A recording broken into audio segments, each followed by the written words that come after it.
এক ছিল সবুজপুর গ্রাম। সেই গ্রামে ছিল কৃষক হরিপদের বিশাল তরমুজের ক্ষেত।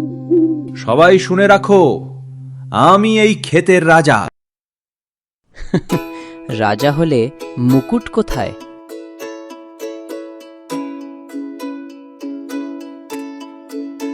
আমি তো ভাবলাম এটা বালিশ। রাতে এলো এক দুষ্টু ছাগল। সবাই সাবধান, দাড়িওয়ালা দানব।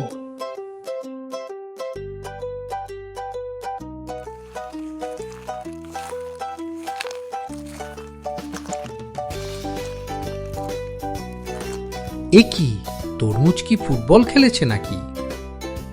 না, দৌড় প্রতিযোগিতা করছিল।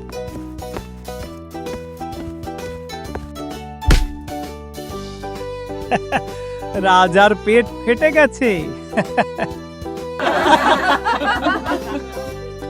যে বেশি গর্ব করে সেই আগে ফেটে যায়।